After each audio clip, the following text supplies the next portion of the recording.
नमस्कार दोस्तांनो, आज मी एका वेगळ्या ठिकाणी तुम्हाला आलेलं दिसत असेल. Youth organization for joining action and knowledge असा एका माझ्या मित्राच्या NGO मध्ये मी आलेलो आहे. आणि they have been kind to us to give us this nice place to record. तर त्यांचे मी धन्यवाद देतो. आणि त्या मॅडमनी सुद्धा आपल्याशी काही संवाद साधलाय, तोही या व्हिडिओ नंतर तुम्हाला मी शेअर करीनच. So let's begin. 2 2s are 4, 4 2s are 8, 8 2s are 16, 16 2s are 32, 32 4. अरे आलात होय, बर.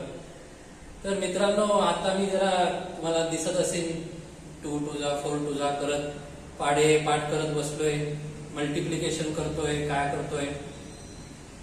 तर आज मी तुमच्याशी मल्टिप्लिकेशन आणि डिव्हिजन बद्दल बोलणार आहे. आणि ते खरंच कशासाठी करायचे, का उगीच पाठ करायला लावतात आपल्याला. Let's talk about it. तर मित्रांनो, मागच्या वेळी आपण जेव्हा बघितलं होतं बघा की गोडपणाला गोडपणाची ऍडिशन झाली, गोडपणातनं तिखटपणाची सबट्रॅक्शन केली.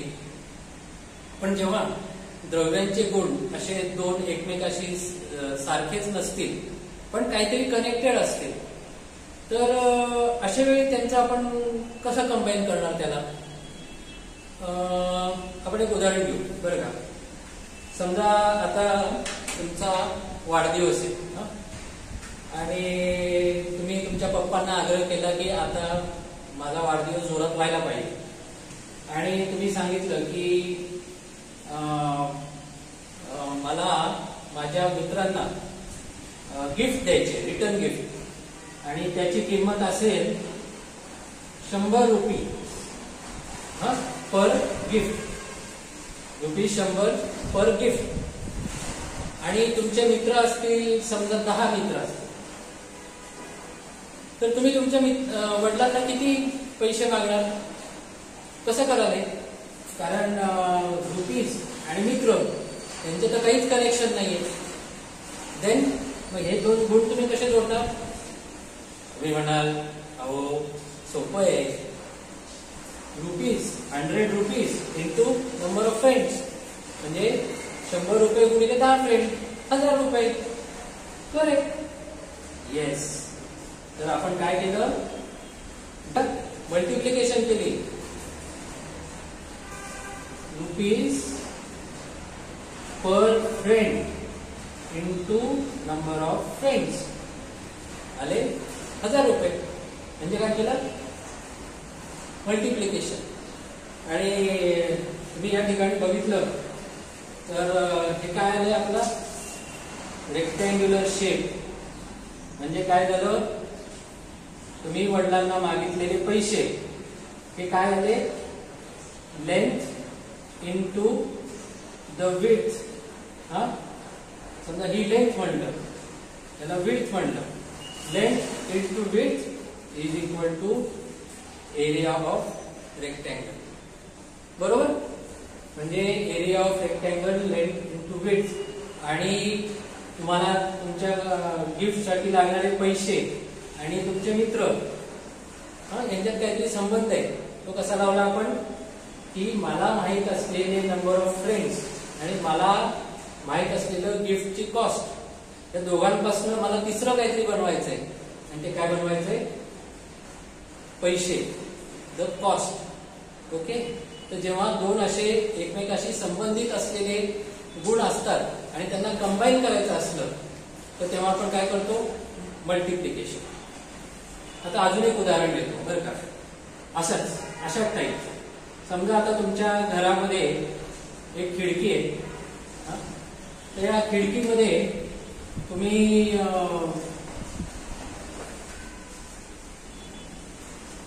अशी एक खिडकी आहे तुमच्या घरामध्ये. आता आपला रेक्टँगल इथं कॉन्स्टंट राहणार.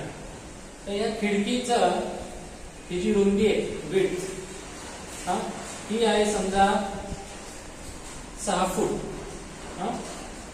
आणि त्याची उंची आहे आपण समजूया 8 फूट हाईट आहे 8 फूट. आणि तुमच्या आईने तुम्हाला सांगितलं की बाबा रे, ही जी आपली खिडकी आहे त्याला एक पडदा शिवायचा आहे, तो खिडकीला कव्हर करणारा पाहिजे. तर तुम्ही काय कराल, काय मागाल दुकानदाराला जाऊन की किती बाबा मला 6 फूट रुंदीचा आणि 8 फूट उंचीचा एक कपडा दे असं म्हणणार. म्हणून बघा बरं, दुकानदार म्हणेल नाही नाही, मला किती कपडा म्हणजे किती स्क्वेअर फूट पाहिजे हे सांग. मग तुम्ही काय करणार, हा मला लागणारे कपडा पुन्हा काय होतो, एरिया ऑफ दिस रेक्टँगल, खिडकीचा जो काय आहे रेक्टँगल त्याचा एरिया तो किती येणार, पुन्हा हाईट इंटू विड्थ म्हणजे 8 गुणिले 6 48 स्क्वेअर फीट. तुम्ही दुकानदाराला जाऊन सांगणार की काका मला 48 स्क्वेअर फूट एरियावाला एक कपडा द्या, म्हणजे मी त्याचं पडदा माझ्या खिडकीला लावू शकतो. आलं लक्षात. तर असं तुम्ही बघितलं की जेव्हा दोन असे जवळजवळचे लॉजिकली असे गोष्टी तुम्हाला कंबाईन करायच्या असतात तेव्हा तुम्ही कुठं काय करता, मल्टिप्लिकेशन वापरता. आता अजून एक तुम्हाला उदाहरण देतो बघा की हा आता समजा हा जो बोर्ड आहे हा मी माझ्या ताकदीने ढकलतोय, हा जोरजोरात ढकलतोय, तर मला याला लागणारी ताकद आणि याला लागणारा फोर्स मी कसं कळणार. तर मी बघणार की अरे हा फोर्स आणि हे काय मी देणार, प्रेशर देतोय मी माझ्या हाताने, देतोय ती ताकद आणि हा एरिया, या दोघींचे मिळून मला काय मिळणार की मी किती ताकद लावतोय. म्हणजे force is equal to again area of rectangle आणि त्याची व्हॅल्यू काय असणार, force is equal to pressure into area. म्हणजे काय, साधारण तुमची काही व्हॅल्यू असेल ती तिथे येणार. आता नेक्स्ट तुम्ही बातम्यांमध्ये बघत असाल की तुमच्या आजूबाजूच्या धरणांमध्ये नद्यांमध्ये पावसाचं पाणी येतंय आणि क्युसेक मध्ये पाणी येते म्हणतात. म्हणजे काय, क्युबिक फूट पर सेकंड. म्हणजे कसं की समजा हे पाणी माझ्या इथं भरलेलं आहे, हा हे किती पाणी भरलंय, तर ते मला कसं कळणार की बाबा रे किती क्युसेक पाणी किती काळापर्यंत गेलं, की किती लिटर पाणी, किती क्युबिक फूट पाणी माझ्या इथं आलं, तर किती काळासाठी वाहतंय, यातनं आपल्या धरणामध्ये किती लिटर किती पाणी साठतंय हे करण्यासाठी आपण काय करणार, किती क्युसेक किंवा मल्टिप्लाय करणार किती वेळ. ओके. आता एक आपलं फेवरेट उदाहरण घेऊ पाण्याचं झाल्यावर, की आपण इथनं मुंबईला आपली गाडी घेऊन चाललोय बरं का, आणि गाडी घेऊन जाताना समजा आता पुण्यापासून मुंबईला गाडी घेऊन चाललोय, आपला स्पीड आहे 80 किलोमीटर पर आवर आणि आपण चाललोय 3 तासासाठी. तर मग 3 तास झाल्यानंतर आपण किती अंतर कापणार, पुन्हा सेम रेक्टँगल आणि आपण कापलेला अंतर डिस्टन्स हे काय असणार, आपला स्पीड. समजा आपण पुण्यापासून मुंबईकडं वेलॉसिटी आणि त्याला लागणारा वेळ, velocity multiplied by time is distance. Again multiplication. त्याच गोष्टी त्याच पद्धतीने आपल्याला बघायचं झालं की आता आपल्या आजूबाजूला पाऊस किती पडतोय किंवा आपल्या आजूबाजूला किती आर्द्रता आहे, किती डेन्सिटी आहे पाण्याची. तर आपल्या इथली डेन्सिटी आणि आपल्या मी ज्या खोलीत बसलोय त्या खोलीचा व्हॉल्यूम कॅपिटल व्ही, डेन्सिटी आणि व्हॉल्यूम याच्या मल्टिप्लिकेशन मध्ये मला काय कळणार की मी ज्या खोलीत बसलोय, मी ज्या एरियामध्ये बसलोय त्याच्यामध्ये किती पाण्याचं मास आहे. कळलं? तर मल्टिप्लिकेशन ही अशी जादू आहे की त्याच्यामध्ये तुम्ही समजा आता ही वही आहे, त्या वहीचं तुम्हाला इथनं काय दिसतंय, लेंथ दिसते. हे एका दिशेने. दुसऱ्या दिशेने बघितलं याचं काय दिसतंय, विड्थ दिसते. पण तिसऱ्या बाजूने बघितलं तर काय दिसतो, एरिया. तर मल्टिप्लिकेशन मधनं तुम्हाला दोन कनेक्टेड जे गुण आहेत वस्तूंचे त्याचा तिसरं डायमेन्शन त्याला कळतं. एक तिसरा गुण त्या ठिकाणी आकाराला येतो आणि म्हणून आपण त्याला म्हणतो आकाराला येणारा गुण किंवा गुणाकार. तर गुणाकाराची ही जादू आहे. आता याच्याच उलट जायचं म्हणलं आपण की आता ठीक आहे, आता मलाच आपलं उदाहरण घेतलं आपण पडद्याचं की हा पडदा आहे, मला 100 स्क्वेअर फूट कापड दुकानदाराने दिलं, 100 स्क्वेअर फूट, आणि माझ्या पडद्याची जी उंची आहे ती आहे 10 फूट.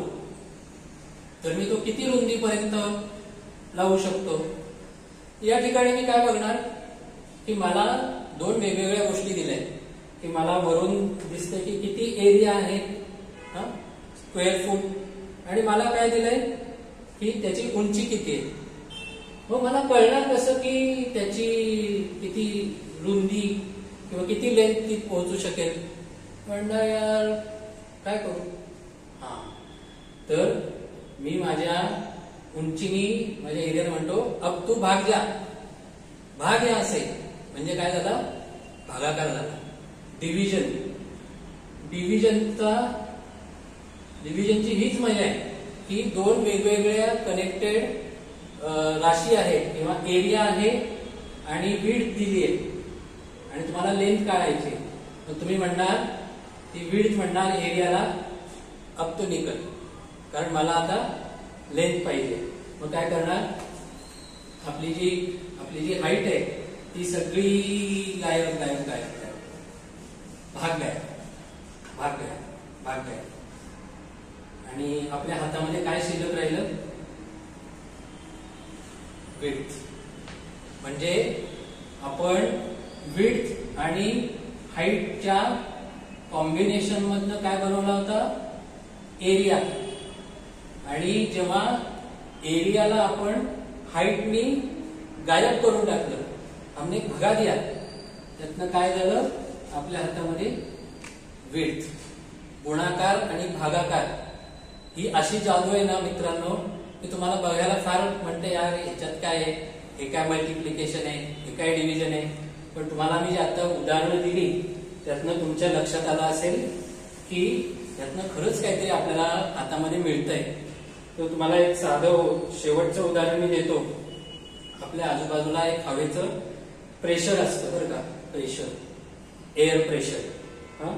त्या एअर प्रेशर आणि आपल्या आजूबाजूला काही समजा ही खोली जी आहे त्या खोलीचा काहीतरी व्हॉल्यूम असेल बरं का. किंवा समजा आता मी ज्या रूम मध्ये बसलोय त्या फ्लोअरवरचा मी एरिया बघितला, तर मी बसून या फ्लोअरच्या एरियावर किती माझा फोर्स लावतोय हे तुम्ही कसं कळणार माहिती का तुम्हाला. अगेन प्रेशर, हे माझं प्रेशर आणि माझ्या फ्लोअरचा एरिया याचं मल्टिप्लिकेशन केलं की आता या जमिनीवर मी किती भार टाकतोय. तुम्ही ऐकलं असेल, खायला काळ भुईला भार. तर या भुईला मी भार किती लावतोय हे मला कळायचं असेल तर मी कसं करणार, एअर प्रेशर इथलं आणि या फ्लोअरचा एरिया. तर इथली जी हवा आहे ती त्या फ्लोअरवर तितका भार लावते. कळलं. तर अगेन मल्टिप्लिकेशन आणि डिव्हिजन मधनं आपल्याला अनेक गोष्टी आपल्या उपयोगाच्या मिळतात. जसं मी तुम्हाला सुरुवातीला सांगितलं की लागणारे पैसे आणि नंबर ऑफ फ्रेंड्स, यातनं काय कळलं की मला किती किमतीची वस्तू आणायची आहे हे कळलं. मी गेलेलं अंतर S आणि लागणारा वेळ, यातनं मला काय कळलं की माझा वेग काय होता. तर अशा मल्टिप्लिकेशन आणि डिव्हिजन मधनं आपण अनेक आपल्या आवडीच्या गोष्टी आपण बनवून घेतो आणि त्यांचा व्यवहारामध्ये उपयोग करतो. तर मित्रांनो, आज आपण हाईट आणि विड्थ मुळे रेक्टँगल आणि हाईट आणि विड्थच्या ठिकाणी वेगवेगळ्या भौतिक द्रव्यांचे गुण, जसे वस्तूंचे आकडा, मित्रांची संख्या किंवा हवेचा दाब किंवा अशा अनेक गोष्टी, प्रेशर, हे सगळं आपण लावून बघितलं आणि आपल्याला कळलं की मल्टिप्लिकेशन आणि डिव्हिजन हे शिकून नक्की आपल्याला किती फायदा होतोय आणि फिजिक्स मध्ये आपण तो कुठं लावतोय. तर आता पुढचा प्रश्न तुमच्या डोक्यात आला असेल की बाबा रे, ते तर ठीक आहे, आम्हाला माहित होतं, आम्ही लहानपणापासून हे बघतच आलोय, मल्टिप्लिकेशन डिव्हिजन हे ठीक आहे, पण तुमच्या त्याच्यामध्ये हे तुम्ही x आणि y लिहिता तुमच्या गणितामध्ये आणि ती इथं अशी एक लाईन काढता आणि त्याचं काय म्हणे equation, y is equal to m into x plus c, हे काय भानगड आहे. तर आपण याविषयी बोलूया पुढच्या व्हिडिओ. थँक्यू.